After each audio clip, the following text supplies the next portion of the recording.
Good morning, everybody, and welcome back to the week that was. I guess so. Welcome back to me as well. I was in Doha last week. This is Saeed Khan, joined by quite an impressive panel this week, as always. Nancy rolling her eyes. The last time I saw somebody do that, someone got slapped.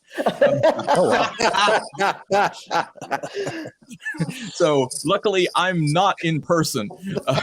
Joining us this week, we have Pulitzer Prize winning journalist ML Elrick. How you doing, ML? Can you hear us? Yeah, I'm just waiting to give some plasma.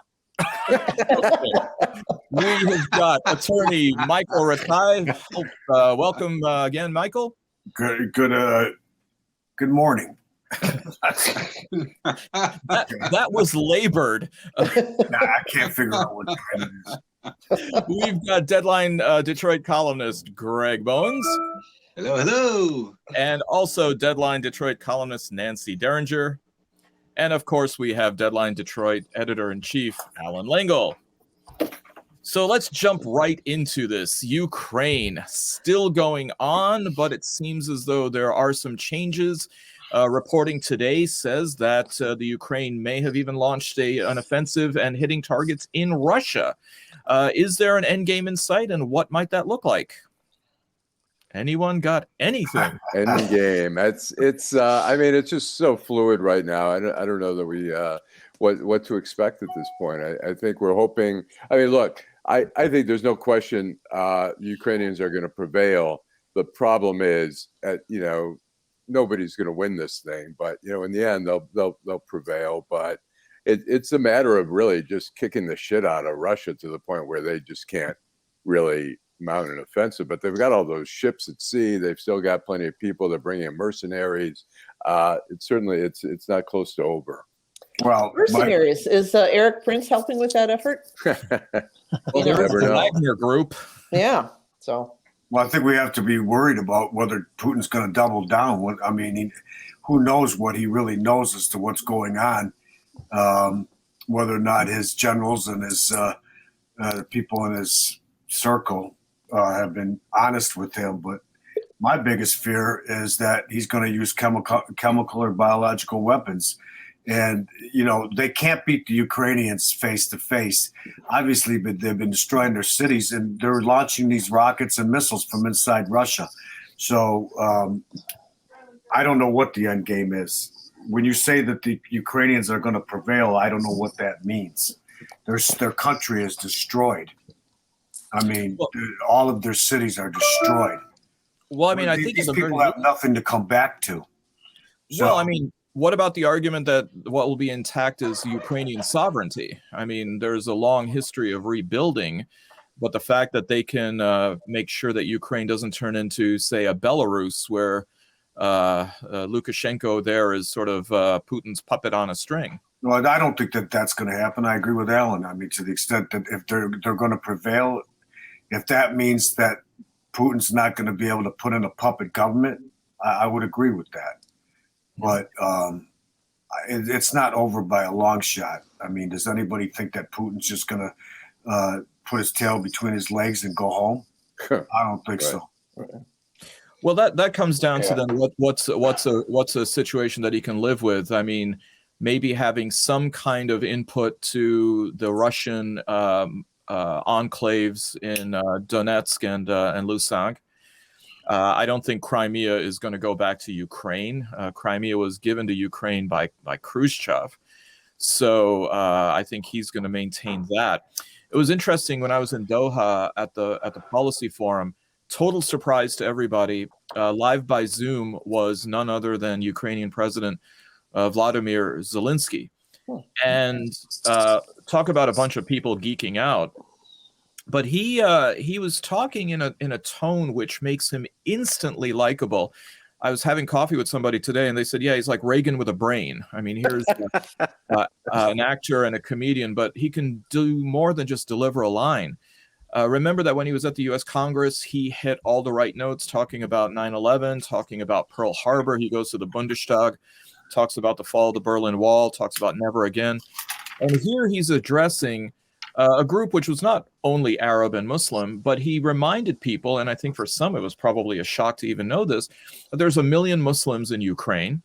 And then he talked about how starting tomorrow, Muslims around the world will be observing the holy month of Ramadan, and to remind people that not only will the Ukrainian Muslims be observing Ramadan by fasting, but they're also going to be fighting and defending their country.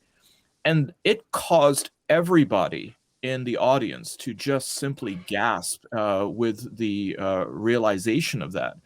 I think he's clearly won the PR battle internationally. And I don't know if that's going to translate into any kind of increase in support and what that will look like.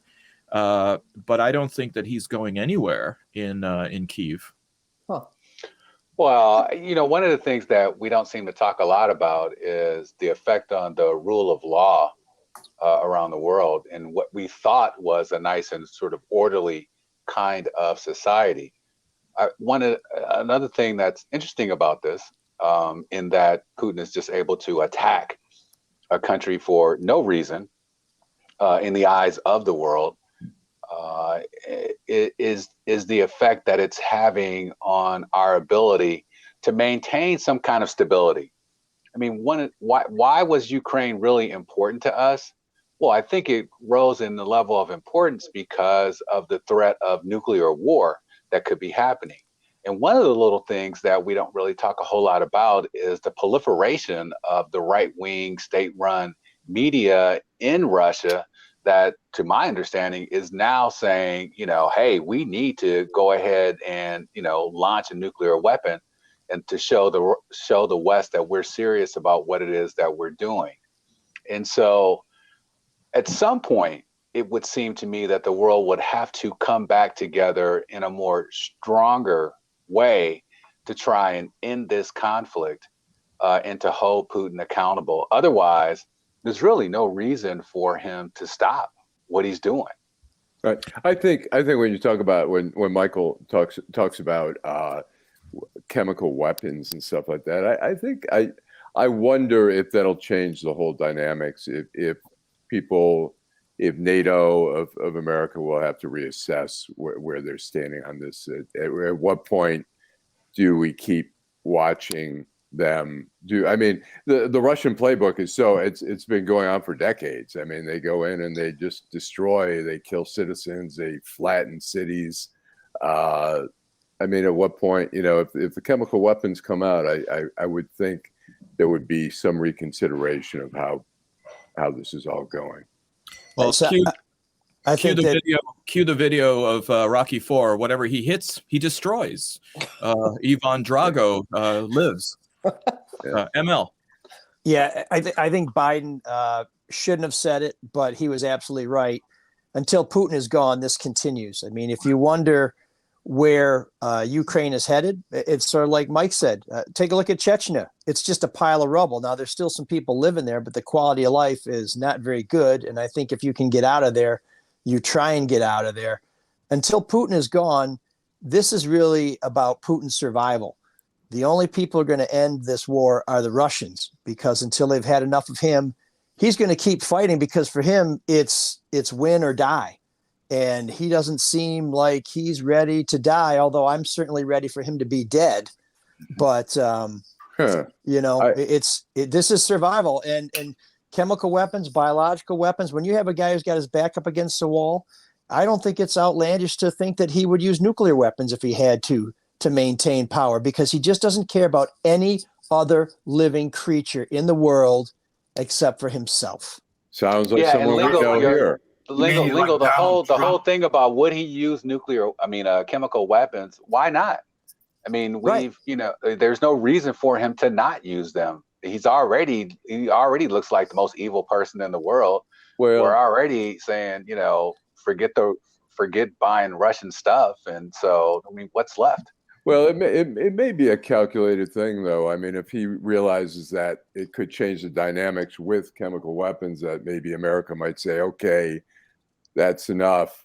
But, it's interesting, the statement that he made about, getting rid of that he's got to go. And people were like, oh, my God, how irresponsible and stuff like that. I'm thinking, Who cares? I mean, what? Oh, we don't want to get Putin mad. We don't want to get Putin angry. It's like, no, we need to get more in his face and not worry about being so sensitive. I mean, look, Lindsey Graham was talking about assassinating him. Can't we get somebody to assassinate that Nobody man? takes Lindsey Do we Graham. care what Lindsey Graham thinks? I mean, Nobody takes Lindsey Graham seriously. Yeah, so. I mean, this guy's a piece of garbage. So Lindsey was actually at the Doha Policy Forum because what is it that Rodney Dangerfield said? Yeah, they'll be back if the roast beef is just right, and in Back to School. And he was speaking in talking points that may have worked 30 years ago when the United States was the sole superpower in the world, but now they just seemed really, really antiquated. And I got to ask the question that 30 years ago. What? Could you elaborate on that just a little bit? Yeah, that America is still the guiding force for freedom and democracy. Yada yada yada. Okay. He yada his way through a lot of the speech, and no one really took him seriously because there's no real reason to think that Pax Americana is what it was. So I guess I'll ask the question. So 30 years ago, NATO really was in the position to start moving into the former Warsaw Pact and then moving into former Soviet republics like the Baltic states. 20 years ago, there was the case of another country that went into a smaller country under the pretense of chemical weapons, biological weapons, aluminum tubing, and yellow cake. And now it seems as though Malcolm X might have been a bit prescient with his statement about the chickens coming home to roost.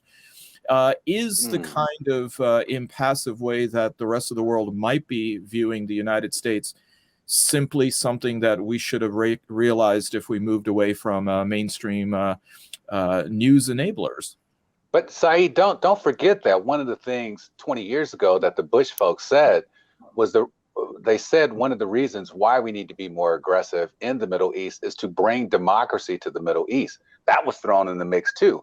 So it wasn't a complete abandonment of the idea of America being the champion of freedom and democracy, although it was, shaded by the lies they told about, the imminent threat that Saddam Hussein presented.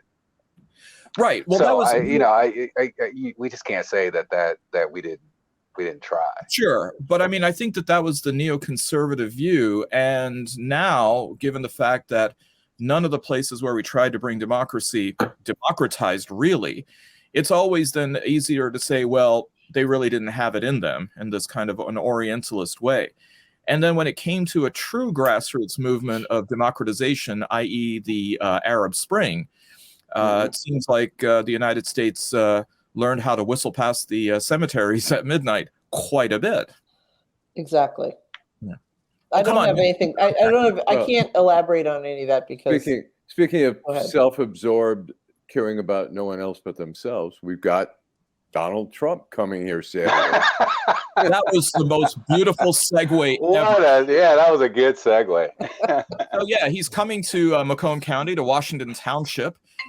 They've already got the tents up, and it looks like a crowd of who knows how many are going to show up. But Trump is coming in because Michigan is in play.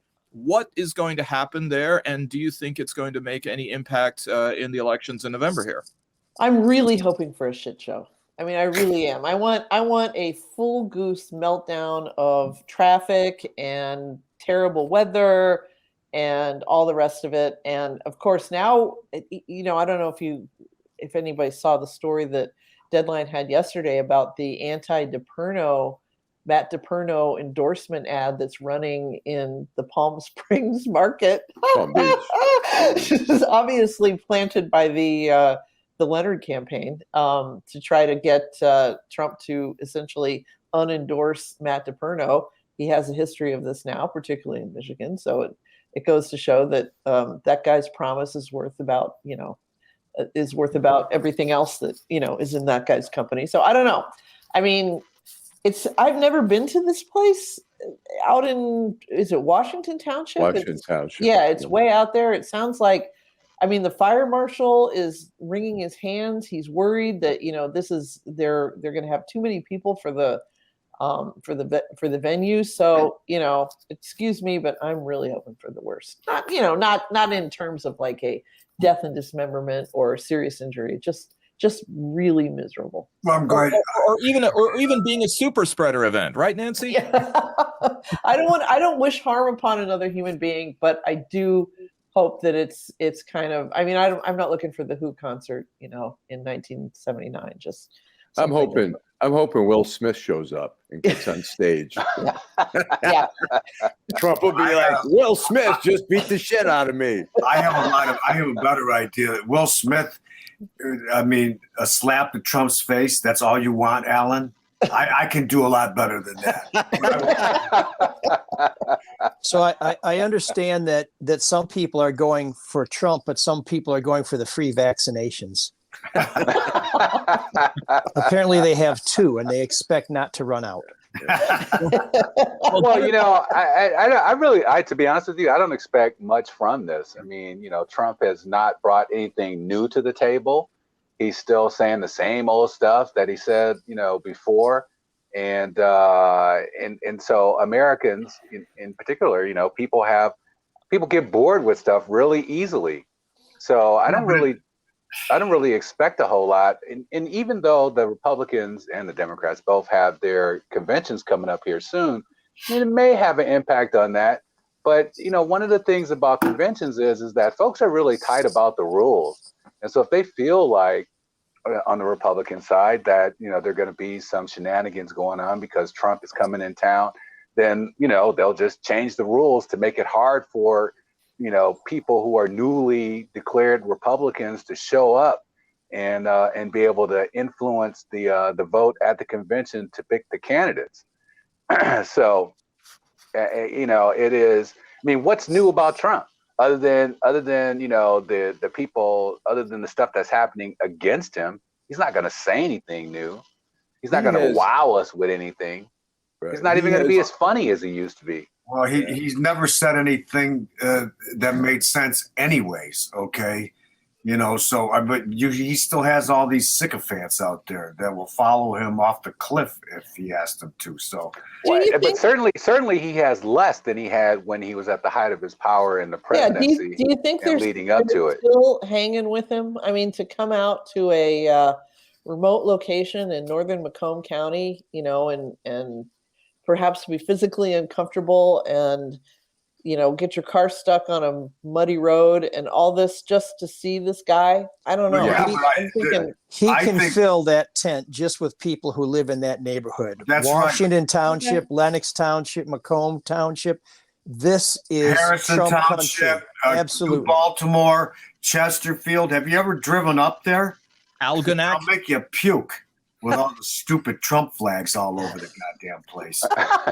So to me, the only interesting thing is Trump's is going to be somewhat predictable, but I think what's going to be interesting is to see the people seeking his imprimatur and what they say. Already, I think some of these people are preparing to say that Obama stole the election from Trump, and that Reagan stole the election from Trump, and that Rutherford B. Hayes stole the election from Trump. They're now trying to give Trump every presidential victory going back to Reconstruction, which, by the way, he was opposed to. It's interesting. He is backing about 100. I was just hearing about 130 candidates across the country. Here in Michigan, he's going after the 2 Congress members, Peter Meyer and Fred Upton, who voted for impeachment. He's putting people up against them. What he hasn't done, interestingly, he has not endorsed a gubernatorial candidate yet. And there's some talk. There's one Republican who told me he thought there's a possibility he won't endorse a candidate, at least in the primary, because he's worried that no one can beat Whitmer. He hates Whitmer, and it would be just another poke in the eye to him if he loses in that race. So he stayed away. He's backing everyone else. He's backing anyone. Matt DePerno, who's a stinker of a candidate, who is probably the dream candidate for the Democrat in the race. He is Frank Kelly compared to Christina Caramo. Yeah. That woman is like, they're just nuts. But he knows he knows that he's probably not going to win. He's not going to be. And Dana Nessel's another person who's really gone after Trump, and he hates her as well. But it's so personal at so many levels. And at the same time, he's trying to create this network across the country that will be conducive to him running if he decides to run. Well, Al, I think you're giving him a little too much credit in terms of how he thinks these things through. It's still a grifter game, for those guys. How much money can they raise? How much money can they make, off of doing these kind of things? And so if there was no money in it, there's no way that this guy would be showing up here to Michigan. And it will be interesting to see. We need ML Elrick back on the case to follow the money and figure out who's making all the money off of this kind of stuff. Somebody else just revealed some money that Trump's making. I don't know if anybody's seen that story about him basically yanking the rug out from under the chief White House photographer during. That's what I was just going to say. During his tenure, she said, "Will you write a foreword to my book?" And he said, "Do these books make money?" And she said, "Yeah." And he said, "Let me get back to you." And he jammed out his own book with a publishing company. Apparently, Don Jr. and some other goofball put together. Yeah. And now this woman who was just following in the footsteps of other chief White House photographers has been forced to abandon her plans, and she had some sort of 6-figure advance and everything. And oh my God. Yeah. I mean, I'm sure Trump is coming to Michigan because there's a buck in it. Yeah. Trump probably will not endorse anybody who doesn't have a big fundraiser at Mar-a-Lago. Yep. He asked her for a piece of the advance. Yeah. And then I don't know what she told him. I can't remember what the story. He grabbed her by the pocketbook. Yeah, he grabbed her. But you know what? I was thinking grabbed her by the Percy. That's a good one. Yeah. He grabbed her by the Percy. About this today, and that's a good line. And I'm never going to get a job. I have no sympathy. You're going to open up for Chris Rock there, ML. Yes. Everybody hates ML. That's going to be my routine. I was going to get you an interview at Louis Vuitton, but that's gone. Yeah. That's Chris Rock is now doing slapstick. You know what, though? I don't have any sympathy for her. I mean, it's like if she had signed on early on to do this, I mean, how many times have we seen this happen? He is not a trustworthy individual. He wants a piece of everything. He's like a mafia boss, he's like Tony Soprano. I got to wet my beak, and so. I still get emails all the time. Last chance to become a lifetime member. Yeah, I see those. It's insane. The guy is it's the grift. He's a major grifter. That's how dumb the people that follow him are. You think he cares one iota about any of these people? Yep. Oh, no. Give me a break. I mean, he's been stealing from these people. But you know what? Being a Trumpster is an identity thing now. It allows for people to identify with something and to, poke the man and the rest of us in the eye by saying, this is who I am. I know he's taking money from me. I know he's not serious about me. I know he doesn't give a damn about, us, but, we're fighting the system. Well, there is, in fact, such a Trumpster out there who actually comes from North Carolina. And this, of course, is Congressman Madison Cawthorn, who has gotten himself in the news in a rather interesting way this week and run afoul, it seems, of some of the GOP establishment that is not necessarily Trump. Take it away, Allan. Then all of a sudden you get invited to, like, oh, hey, we're going to have kind of a sexual get-together at one of our homes. You should come. And I'm like, what did you just ask me to come to? Yeah. And then you realize they're asking you to come to an orgy. Yeah. Or the fact that, there's some of the people that are leading on the movement to try and remove, addiction in our country. And then you watch them do, a keep up with cocaine right in front of you. So Mr. Cawthorn is claiming that the Beltway is no chastity belt. There are plenty of orgies and lines of cocaine available by the very people, i.e. Republicans, who seem to be inveighing against this. What I thought about this clip was great. He was wearing a shirt that said Warrior Poet with a Braveheart photo in the background. Maybe he was hoping for invoking the doctrine of prima nocta, some of these orgies. But can I just say one thing before you go on? Yep. Anybody who knows the term key bump knows more about key bumps than they're letting on. Okay? I mean, that's what's like a key bump? there we go. See, it's not like saying, roll a joint. I mean, a key bump is when you take a key, any old key, like your house key or something, and dip it into the vial of Coke, and instead of a Coke spoon. So it'll hold about a nostril full. Oh, look at Nancy's up on popular culture. Well, we know who lives in Grosse Pointe, don't we? All I'm saying is I lived there. I don't know what she was talking about. I know. You're just playing dumb. So I learned this term a few years ago, and so he's talking about key bump, and he didn't say. And then they tell me they want me to do something called a key bump. I mean, it just ran right out of his mouth. They're doing key bumps cocaine right in front of me, so he knows what he's talking about. As for the orgies, I thought he was talking about hanging out with Matt Gantz. No, as for the At Chuck E. orgies, Cheese, my when they favorite meet their girls. one of my favorite tweets about this was a DC orgy. It consists of Susan Collins trying on rain boots, Mitch McConnell counting his wife's money, and Ted Cruz Googling sex with another person. Well, does anybody have any doubts that Mitch McConnell and Lindsey Graham dress up in women's clothing? I mean, honestly. Don't kink shame now, Mike. You can't. I know, right? Listen, it ain't my show. It's not my show. I'm always, I love Allan and ML and everybody. But why are we wasting our time on this asshole? I mean, no offense to the disabled, but I'd like to take his wheelchair and just shove him into the Atlantic Ocean. Okay. Mike, I can see you in that great film noir with Richard Widmark pushing the old lady down the stairs in a wheelchair. I see you with the fedora. This guy is shoving him and that Marjorie Taylor Greene and this Gates. I mean, it's just unbelievable to me that these people actually walk the halls of Congress. I mean, it makes me want to puke.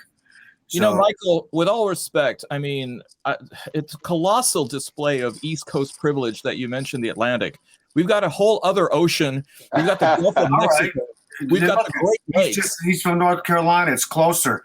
We can take him to the Outer Banks, and then we could just shove him into the Outer Banks. Okay. I just want to say that it's people like this. You see people like Marjorie Taylor Greene, this dude, and this is no disparaging thing about D+ students, but it's like the D+ students have taken power. The D+ students from high school have taken power. Lauren Boebert didn't actually got D+. Yeah, right. That's what I was thinking. Right. No slight to the D+ students. And Lauren Boebert didn't even have a high school diploma. I forgot about her, Nancy. Thank you for reminding me. Okay, That's good. Just put that in your head for a while. I thought it was like D-Day in Animal House. 0.0 GPA, all incomplete. But by the way, Nancy, your Secret Service call name is going to be Yayo, given your extensive knowledge of cocaine. Okay. Yeah, so get the Yayo. Okay. I thought it was going to be Bump.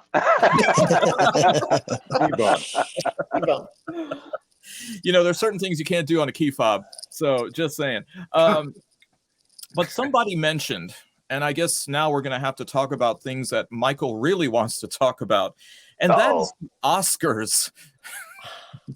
I'm just looking at him to see what part of his hand he's chewing off now. Well, that's another. Okay, you want to finish your intro because this thing has been blown out of proportion. Like, we got so many other things in the world to worry about. Whether Will Smith smacked Chris Rock in the face, who cares? Au contraire. We have those other things in the world to worry about all the damn time. We don't see this kind of thing going on. Well, here's my you worried about gas prices. You worried about it yesterday. You worry about every time there's a war. You worry. There's all kind of stuff. So, but this was a break of social norms on a level that we have never seen before, and it was done by a black man hitting another black man. Do you know how many fences, how many walls you have to go through to get up out of your seat, walk onto a stage in front of the world, interrupt the show, and smack somebody? Not just the show, but this sort of phenomenon that we have been subjected to for almost 100 years now. It takes a lot to walk past all of those things that are supposed to keep people in their seats laughing and taking on the insult. I disagree with you, Michael. I love you, man. I think you are a damn good attorney. You are the man, but I think on this one, it's worthy of consideration. Let me say this. Mothers and wives are off limits. Okay? Period. Okay? Mothers and wives are off limits. Should he have walked across the stage and done that? No, he should have waited backstage and then grabbed him and kicked his ass. Okay, that's the only. Can the world see me making jerk off motions up here in my little square, because that is mothers and wives are off limits. God, where were you in 2013 when Seth MacFarlane did that "I Saw Your Boobs" song and dance at the Oscars? Everybody thought that was fucking hilarious. Here, let me say this. I probably shouldn't even interject because I don't watch this shit. Okay. Well, there you go. I could care less. Movie guy. Okay. But I have to say this. I know, and Nancy and I, we've talked about a little bit about, that it should be over and stuff like that. But I agree with Greg that it's something that's so symbolic of where we're going, where the boundaries are being pushed and stuff. And somebody that high profile, if I can play this real quick, of Wanda Sykes. Sickening. It was absolutely, I physically felt ill, and I'm still a little traumatized by it. Me too.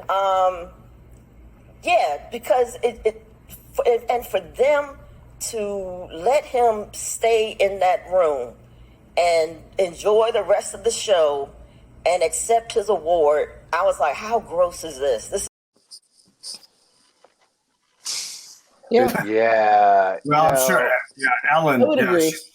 She's real, right? I mean, Wanda Sykes is great. I'm on team Wanda Sykes. So. Yeah. I love Wanda Sykes. I love Chris Rock. I mean, come on. It was gross. It made me physically ill. She wasn't even there. She was walking between. No, she had went to change clothes in her trailer. She was walking back from her trailer.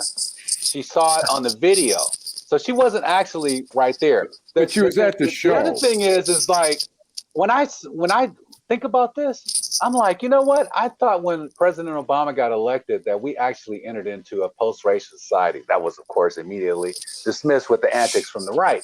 But then to have a brother walk on the stage, smack somebody in front of the world, and go sit down in a seat and stay there and not be arrested, and have the cops say, well, he didn't want to press charges. I'm like, when did the cops ever need somebody to file a complaint when they witness a crime and they don't do anything about it? So what are you saying? That they should have arrested him, or they shouldn't have arrested him? Oh, they definitely should have arrested him. He should have been removed. He should have been, charged with, a simple battery or whatever. No way in the world should he have been allowed to get back on that stage and do that stuff. Do you think if he would have smacked a white dude, he would have been able to sit back down in his chair like nothing ever happened? Are you kidding me? It depends on who the white dude was, but yes. You mean like Gilbert Gottfried? Gilbert. I mean, do you think if he smacked Larry David, he would have been able to sit back down in his chair? Yes, he definitely would have. Well, look, if Sean Penn had done that, who's a likely candidate to do something like that, if he had done that, he would have been removed. I don't think he would have been allowed to stay. It would be like, hey, buddy, you got to go. Sean Penn's out doing real work in the world. Yeah, no, I agree. He doesn't waste his time with these phony ass people. Okay, he's self-absorbed. People that who cares? My whole thing is. Hey, ML, think about this. How many times did you want to walk up to the podium and smack Kwame when he was like dissing you in front of the world? Hey man, he was just building my brand, as we would say these days. So that's fun. But let's put it this way: Chris Rock's going to make a shitload of money off this. They just added a second show in Detroit. Yeah. Not only that, I guarantee you that his agent, they're filming all this stuff as he goes around the country and does these shows, and they're filming something for some kind of Netflix special, okay? Or HBO. So he's going to parlay this into, millions of dollars. So everybody needs to take a step back. Well, But Michael, what does this say about law enforcement? Does it have any impact at all? I mean, can we now just do whatever the hell we want? On, Greg. Do you honestly think that that little open-handed smack was somehow would have brought the police onto a live worldwide broadcast show to arrest somebody? Give me a break. I mean, this is the Oscars we're talking Exactly. about. It's show business anyways. They're And all going I am going to stake out a position far away from you guys. I have become a slap truther. I believe this entire thing was agreed upon by the parties involved. I think that's the cocaine talking. I wouldn't disagree with you. I would have thought. The cocaine talking, Nancy. I saw you bend your head down. Was that a bump? I agree with you, Nancy. Really? All right, there you go. I would say I thought that until he sat down and started screaming, and I thought, that's all part of it. It's like the WWE. Come on, man. Don't you watch SmackDown on Friday nights? I mean, come on. But so stepping back from the wider societal impact of this, the two thoughts I had on it was, first of all, the joke wasn't that funny. And second of all, when you sit in the front row at a comedy show and you think you're not going to get dragged into it, you're fooling yourself. I mean, they should have expected, being in the front row, that somehow they were going to be part of the routine. They always are. I mean, the people in the movie stars in the front are always part of that. That's just. There are comedians. There are comedians in SeaWorld and being in the front row of the Shamu show, and you're going to get wet. You know what, Nancy? Nancy, that is a horrible thing that you said. That you thought that this thing was manufactured in some kind of way. And Michael, I'm really disappointed that you would agree with that kind of garbage. Well, I mean, come on. The reason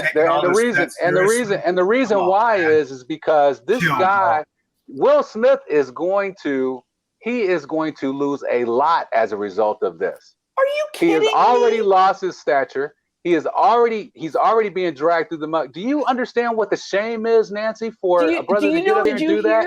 Do you know how many people sacrificed so that Will Smith could sit in the front row and he got up there and showed his ass? Did you know? Do you know what the reaction was at the after party at Vanity Fair? Did you hear?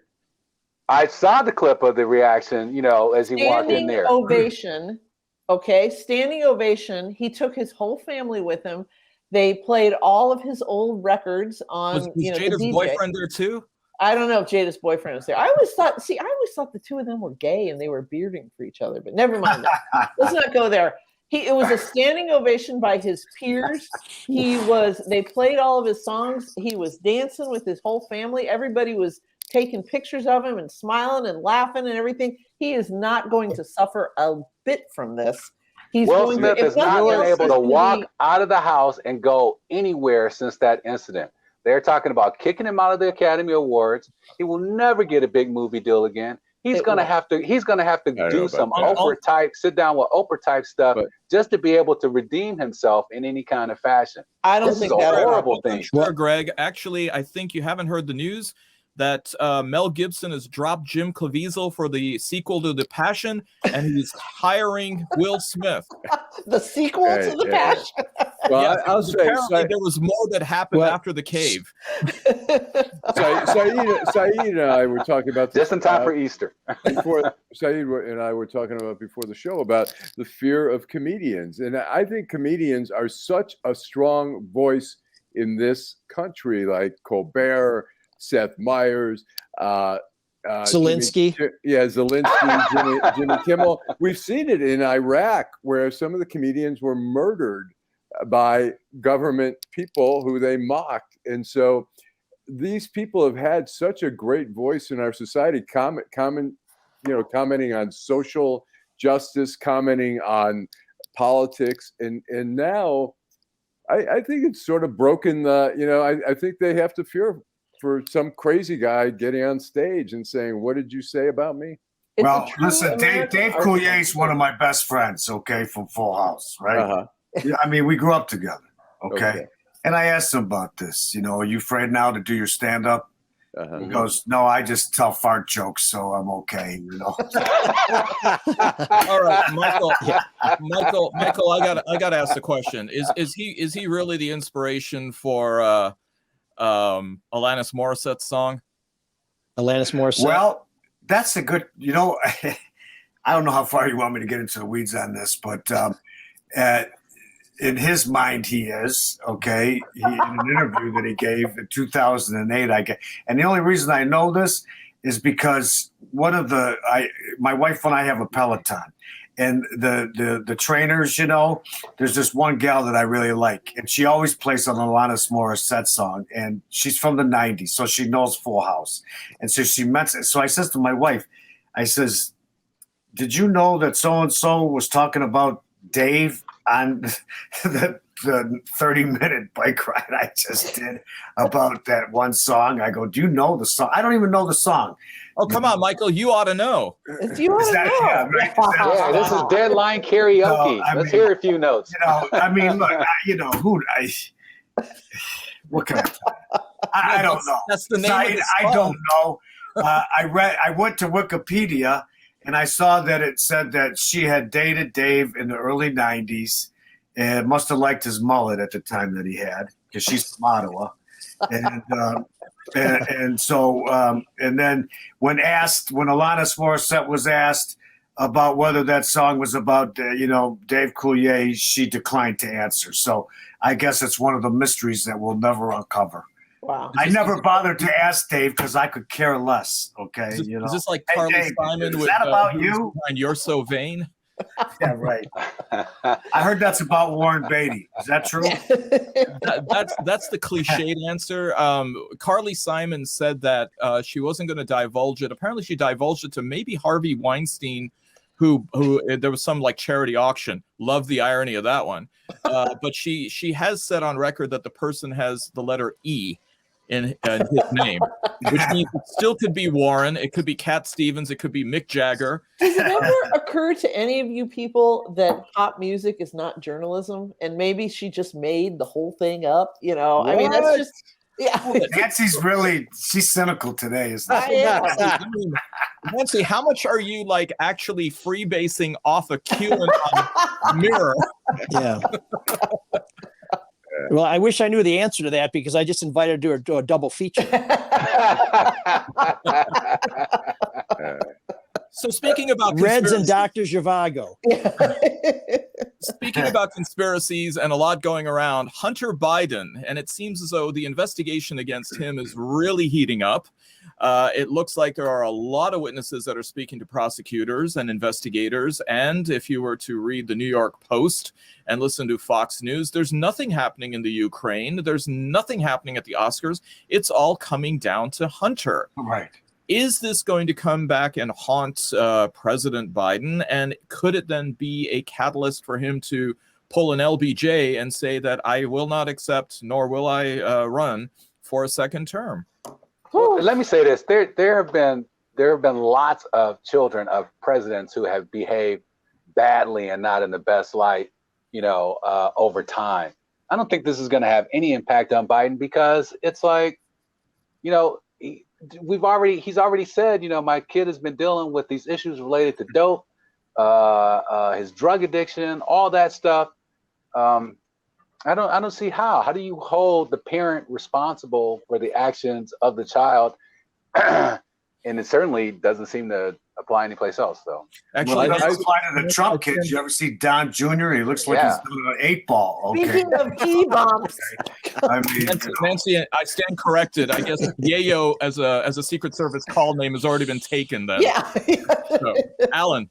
I was going to say, to me, it seems, the DOJ has been kind of wimpy with Trump, and I'm wondering if they go after Hunter Biden, if that gives them the opening to finally indict Trump. But why does there have to be a sort of a quid pro quo there? I agree. Okay, I mean, look this is what we should be talking about. Merrick Garland has shown no balls whatsoever. Okay, I agree. He's a disgrace, and if he's not going to go after Trump and he's not going to uphold the rule of law equally across the board, then resign. And I've been saying Joe Biden should ask for his resignation. Okay, if you're not going to do your fucking job, then let somebody else do it.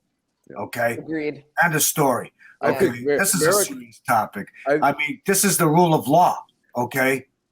I mean, and Trump's getting away with crime after crime after crime. If Merrick Garland doesn't have the balls to do his job, then get out of the way and let somebody else who will do it. I think Merrick Garland is so worried about looking political that he's bending over way. Well, then get out of the way, okay? Yeah. Let somebody else do it. Yeah, I agree. I totally agree. I agree with you. And I also think that Biden should give the LBJ speech, but not because of his son. I mean, I think that Biden needs to step. He's too freaking old. Okay. He's too old. Exactly. Too old. Okay. Oh my God! Really, you guys said it? That's a shame. He's. Why is that a shame, Greg? Okay. It's ageism. Huh? Oh, please. It's ageism. The guy's 79 years old. Okay. By the time he runs, he's going to be in his early 80s. The guy's already running out of gas as it is. We need new blood, okay? I agree. We need somebody young with some energetic Democrat to come in there, okay? Exactly. And Joe Biden's not going to win again, okay? The moniker Sleepy Joe's really going to apply. And believe me, I love Joe Biden, okay? But he's too freaking old, okay? Well, if Trump runs again, they're peers. They're contemporaries. Well, then he shouldn't run either. Look, I mean, come on. We want Trump to eat as many McDonald's and Burger King cheeseburgers as possible, so he drops dead. Okay? Let's send him gift cards to McDonald's and Burger King. So, Michael, can I safely assume now, based on your comments, that you are actually for the age limits that judges have to retire? From the federal bench and these other benches. Well, I don't think the Supreme Court. I think I'll tell you. I'll answer your question directly. Okay, at some point in time, judges need to step down. Okay, and here in the Eastern District of Michigan, and God rest his soul, and he was a phenomenal judge. One of the best judges I ever appeared in front of was Elrick Cohen. The guy was 95 years old. He couldn't even walk up the freaking steps, okay? And his colleagues told him it's time to step down.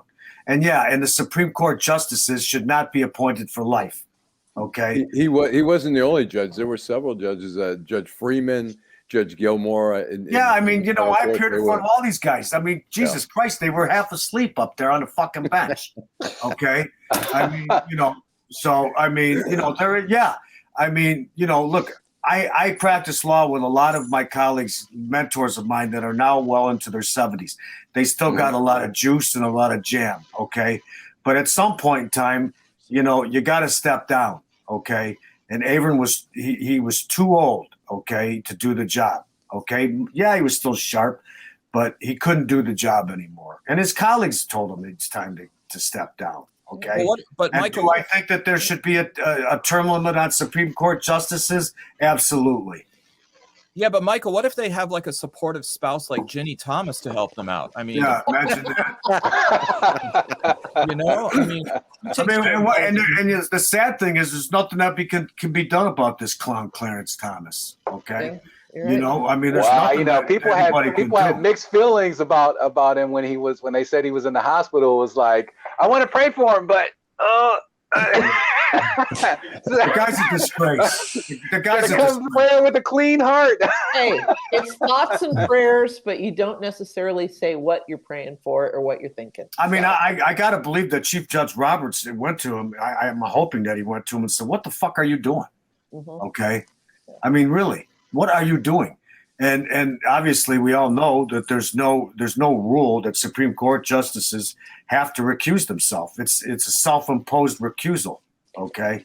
And so, I mean, listen. Roberts can't. I mean, what power does Roberts even? He doesn't have any. That was what I said last week. Judge, at least go up to the guy and have a conversation with him. We don't know if it didn't happen. It might have happened. Yeah. But, the guy's a disgrace. He was a disgrace. He was a disgrace when Bush put him up. Okay. so many of our checks and balances and all that are essentially gentlemen's agreements and gentlewomen's agreements. And, That's right. So there's like, if there's no iron behind it, then it's just. Well, I said there's nothing that we can do about it.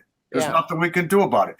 I mean, Congress has the ability to impeach, but are we going to impeach? I mean, are we going to get bogged down in impeachment after impeachment? It's just, whatever. Well, there's an irony. I mean, it looks like America's ruling class is starting to look a little bit more like the Chinese and the Soviets with their whole sclerotic old Politburo. Right. And that and a younger class, which traffics in emojis, right? So, and on Twitter. So the country belongs to the young people. Okay, it's time for the young people to start filling some of these spots. Michael, now and not that punk Brett Kavanaugh or that what. Michael, now you sound like the counselor on the Breakfast Club. I mean, that's getting real depressing really quickly. That's right. Get the horns. Speaking of retirement, I want to give a shout out to a couple of our local folk who are now at the end of March have announced their retirement from Fox 2 News. Huel, Perkins, and Monica Gayle, a couple of real professionals in an area that certainly is going to leave a little bit of a void. Things haven't been exciting since Bill Bonds retired, but we're never going to get that. But any thoughts on the departures over at Fox 2 News? We got a Fox 2 alum. Yeah. By the way, I didn't retire. I just made a very bad career decision. So I appreciate you leaving me out of the list of the retired, but no, they're tremendous and they're not going to be replaced. I know we say that all the time, but these two are a throwback to the era when you made your dinner and you watched trusted people tell you what's going on in the world. I think Devin Scillian may be the last person in Detroit, maybe Dave Llewellyn at Channel 7, where people say, when something happens, I want to know what Devin has to say about it, what Dave has to say about it. It used to be Carmen. She's retired now. Geez, it's got to be 5 years already. But she lives on the queue line. Was somebody. Yeah. What's that? She lives on in the queue line. If you ever take her, that's her voice on the queue line. Is it? Okay. Yeah, well, right. It's, right. I knew I like Lester Holt myself. Left her a better gig. Lester Holt is the modern day Walter Cronkite, in my opinion. Yeah. I don't listen to anything Devin Scillian has to say. No. Well, so I've worked with Devin and Huel and of course Monica. And one thing I'll say about Devin and Huel in particular is they're very engaged in what's going on. They talk to newsmakers. They talk to people who may be more candid with them than they would be with a reporter. They can have the kind of conversations that people will have that want the word to get out, but don't necessarily want people to know it came from them. And particularly with Huel, through shows like Let It Rip, was very engaged with people. I mean, Mike's been on there many times. He gets involved in what's happening because he does some reporting, which is rare, I think, among most anchors. And Monica is just, smart, thoughtful. She asks good questions. She's very engaged.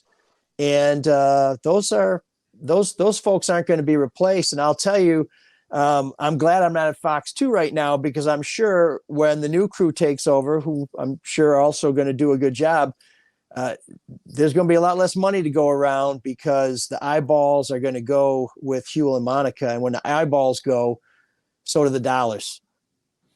Wow. Yeah. I mean, oh, wow. Yeah. Huel, by the way, also excellent music taste. Once sat behind him at a Sting concert. So, he was the one yelling "Freebird." By the way, one free Leonard Peltier. One thing I think that we should also say about Huel and Monica, Huel in particular, is that he was the kind of newscaster or news personality that was really engaged in the community. There've only been a few. Now, Huel, he spoke at Angela Henderson's funeral. He's been sort of a fixture.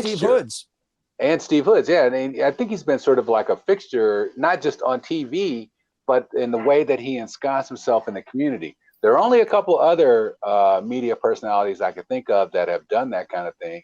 ML is one. You're always out there in the community, from coaching Little League to, being involved in stuff. And then Rhonda Walker with the Rhonda Walker Foundation and the stuff that she does with young women. I look around the landscape and I really don't see that much anymore, although I think there is even more opportunities today and people are more lenient about news personalities doing more than just, reading a teleprompter on the script or having that big wall between them and being involved in the community. I mean, there used to be a time when news reporters wouldn't even vote, and some certainly wouldn't tell you about their political persuasions. I think that a lot of that has changed. So that to me, that's a big part of what made Huel, very popular with folks around in Metro Detroit. He wasn't just on TV, but he was actually part of the fabric of civic life and the community.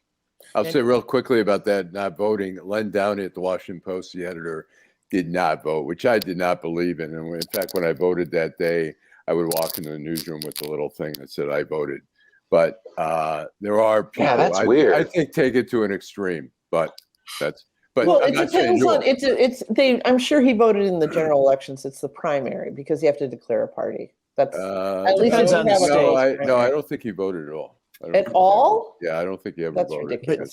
One thing that's really important about Huel, and it really speaks to the need for diversity. As a black anchor, Huel could talk about race in a way that a lot of people couldn't talk about it. He could speak not only as an impartial journalist, but he could also speak as a professional black man who came up through Louisiana, where the road he traveled was not very simple. And he could ask you questions. I would often be attacked for being a white guy doing stories on black elected officials. Well, almost all the elected officials in Detroit are black. So, I mean, that's just who's there. And of course, I got all the white guys 3 or 4 times, and that took a minute because there were only 1 or 2 of them. But Huel could ask you on TV, some people say you're doing this because of the way people look. And he could raise that very delicate conversation. He could tap dance in that minefield without making you feel like you were being accused or that the other people were just demagoguing things. And he was a master at broaching that subject and having that conversation in a very thoughtful, in a very constructive, and a very positive way that I don't think a white anchor could do it. I really think that that's the kind of conversation that in this market only Huel could have. And he was never afraid to do it. And he listened to all parties. And he was, I think Mike will tell you how important it is to have a thoughtful judge that doesn't tip his hand about where he feels. Huel was the person who could have these conversations and everybody felt like they were getting a fair hearing, had a chance to have their say, and then it would be left up to the people to decide what was really going on. And we will not replace him. There's just nobody in this market who can do it. Nobody has that gravitas. Nobody has that life story. Nobody has that standing. And for that alone, I'm glad that he's retired and can enjoy himself, because those jobs suck. You want to work from 3 o'clock till midnight. When do you see anybody else? But I wish he would keep going, just because that's it. We don't have a Huel in the wings. Well, I mean, the nice thing is, I mean, really, I know this is a cliched term and not quite as cliched as iconic, Nancy. Then don't say it. But okay, now I'm going to say it. He'll consummate professional. And you're right. I don't think he ever gave anything away. Like, I couldn't tell which was his favorite Sting song. He was the same throughout the concert. Yeah, he clapped exactly the same for every one of them. So just want to give another shout out. Happy birthday, Megan Foley, Allan. I know you tune in very regularly. So happy birthday to you. With that, we're going to that segment of the show that everybody waits for. And now it's time for Deadline Detroit's nominees for Schmuck of the Week. And I know that, Mike, you're looking to having to leave, so we will start off with you. Well, it can't be Trump, God dang it. Okay. I mean, obviously. because I hate him. But, I would have to say that my schmuck of the week has got to be Lindsey Graham. Ketanji Brown Jackson is her vote to the Supreme Court is up, and that clown, that punk, that gutless worm, who voted for her for the D.C. Circuit now is not going to support her nomination to the U.S. Supreme Court. The guy's a disgrace, an absolute joke, and I hate his guts.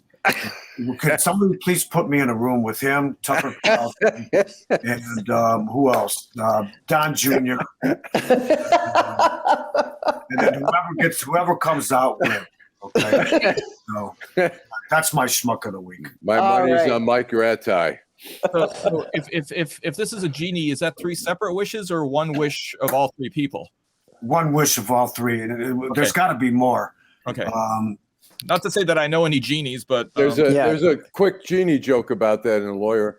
A woman rubs the lamp and says, genie says, okay, 3 wishes. And she says, I'd like to get rid of all the lawyers in the world. And the genie says, okay, wish granted, no more wishes. And she goes, you said 3. And the genie says, sue me. So sue me. Mike's second wish would be for a bigger room. Like Steve Fishman says, if you don't like lawyers, next time you get in trouble, call a plumber. And Mike's third wish would be that Tucker wouldn't wet himself when Mike lays into it. He wouldn't want to get hit by the overspray. You have no idea how much I would like to get him alone. You have no idea. I think Mike would confuse Tucker by showing up with a bag of Depends. Yeah.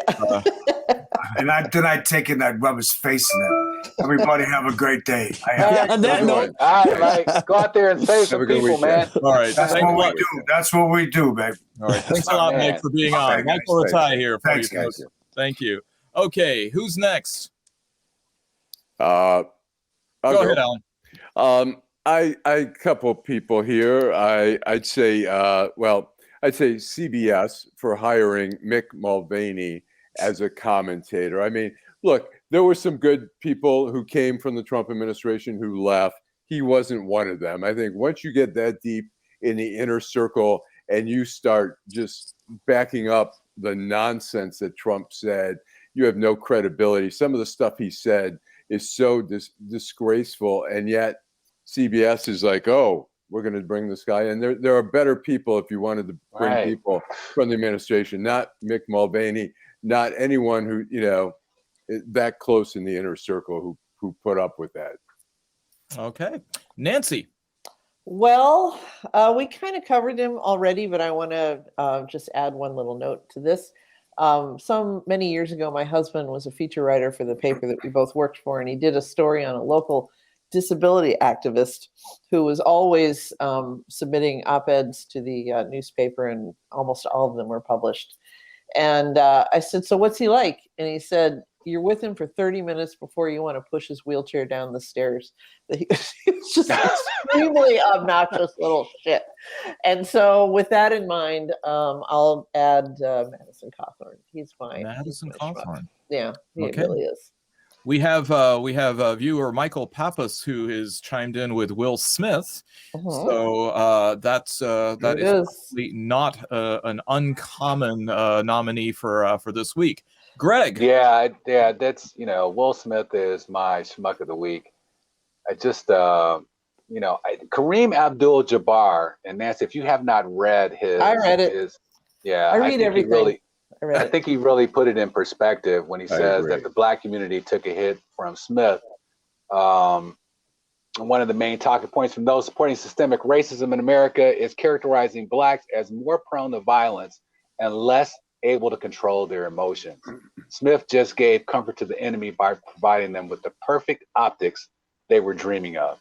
And I think that's so true. And this is another reason, Nancy, why I don't believe that this was some kind of contrived thing between Smith and Chris Rock, because Chris Rock has often been the conscience of Black America and pointing out some of the obstacles and the challenges that we face. And I don't think that he would agree to do something like that, because he would know, he knows and understands the kind of optics that it presents and, how it sets people back. Will Smith should understand that too.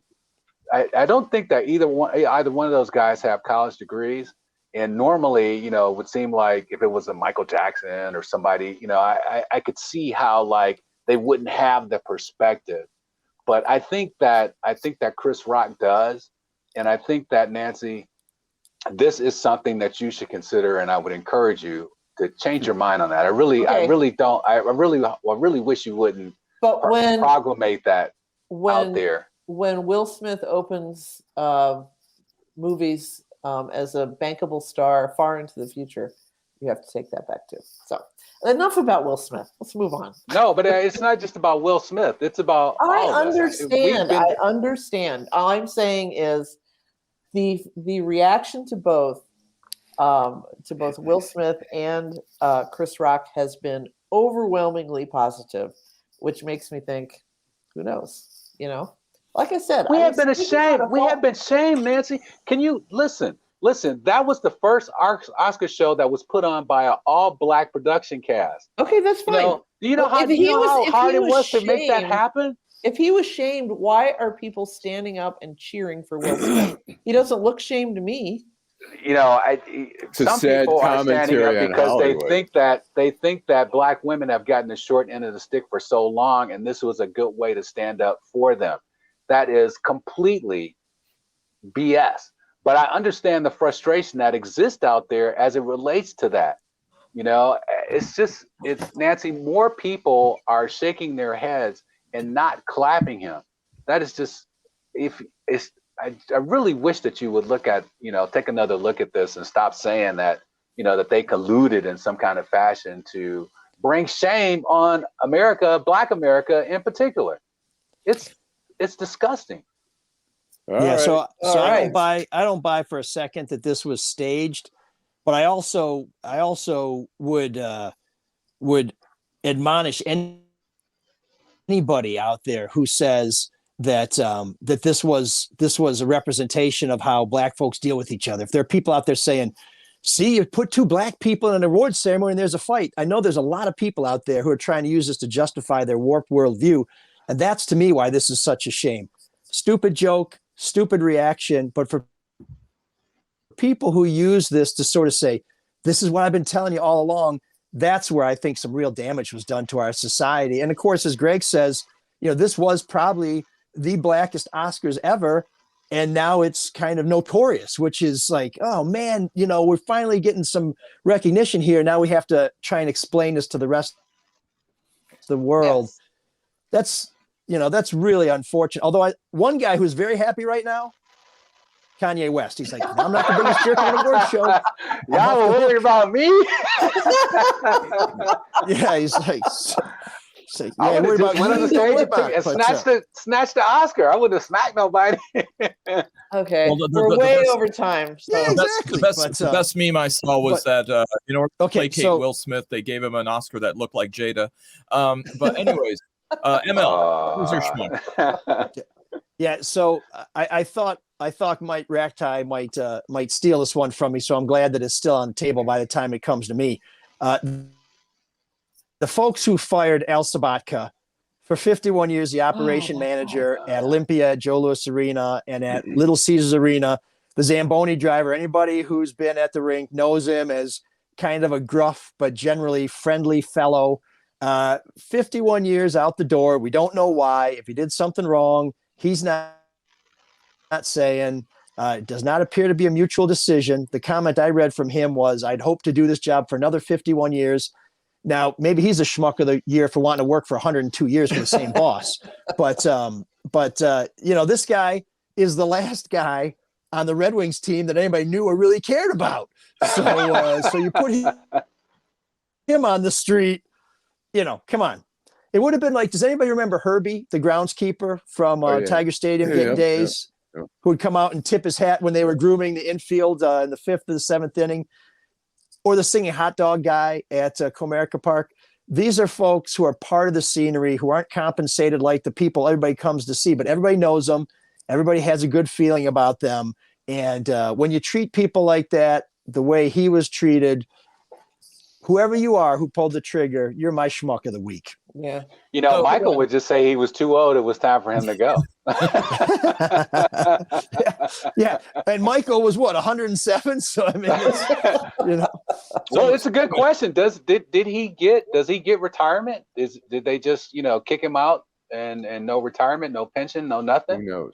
It depends on who his employer is, I would imagine. yeah, I think the Illiches are notoriously tight with a buck, but I gotta believe he has some sort of retirement package. How can they? They have their own private ticketing service for parking violations. That would be a good story. So the rumor, ML, that the octopus lobby went after him because they've been declared a sentient being is not true. Yeah, they don't have 8 legs to stand on. Brilliant. Okay. Well, real quick, my schmuck of the week, somebody who's the gift that keeps on giving, is Prince Andrew. Somehow the disgrace of settling a multi-million-dollar lawsuit for sexual impropriety and being a friend of Jeffrey Epstein's wasn't enough. He somehow bamboozles his mother, the Queen, into escorting her down the aisle at Westminster Abbey for his father, Prince Philip's memorial service, getting back into the better graces of Her Majesty. And now comes the threat that maybe he will try to upstage everybody by making his way into the Platinum Jubilee celebrations for his mommy that are coming up next month. So Prince Andrew finding a way to even manipulate Mummy. You're my schmuck. Wow. All right. You think he manipulate? I mean, it's his mother. How long does a mother shun her child? You want to hold my coffee? No. It depends. I guess it depends. It's not a personal shunning that they did. What they're doing is he has a job. I mean, he's not just her son. He has a job, a role to fill within the royal family. And that's what he was essentially dropped from. He was basically fired for being a creepy sex creep. Yeah, so if he doesn't cut those ribbons, people die. Now, so Saeed, I'm with you here, but I actually hope he goes to the Diamond Jubilee, because the other job he volunteered for was to be in charge of the crying room. But he did have a button that says "We ID." Yeah. 18 and under. Yeah. Well, the crying room will be catered from the Pizza Express that apparently he went. So you've got that going as well. Well played. Well, listen, thank you everybody for tuning in again. Apologies in case we went a little bit longer, but StreamYard, thank you for allowing us to do that. Thank you for Mike Rataj for being here and leaving. Greg Bowens, ML Elrick, Nancy Derringer, and of course, Allan Lengel, the last word to you. Drive home safely. Thanks, everyone. Have a good week.